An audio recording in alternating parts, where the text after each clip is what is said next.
In the U.S., consumer prices in Jan saw their biggest jump since August 2023 as a result of higher costs for housing and food.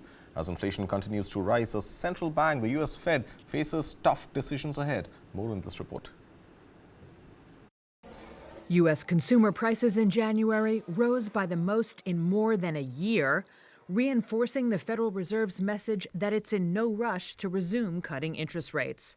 The Labor Department's Consumer Price Index, released Wednesday, jumped 0.5% last month, the biggest gain since August of 2023.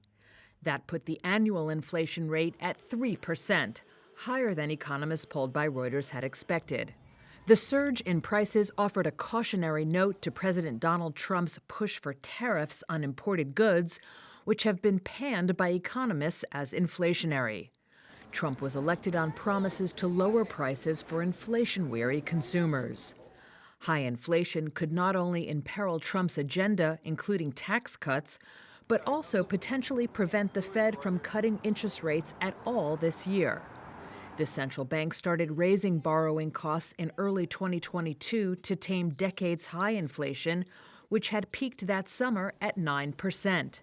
By late last year, success was in sight, with the annual inflation rate down to about 3%. That allowed the Fed to issue its first interest rate cut in September, followed by another in December. But since then, progress toward the Fed's goal of 2% annual inflation has stalled.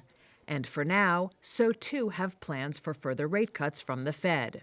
Wall Street's main indexes moved lower after the report's release.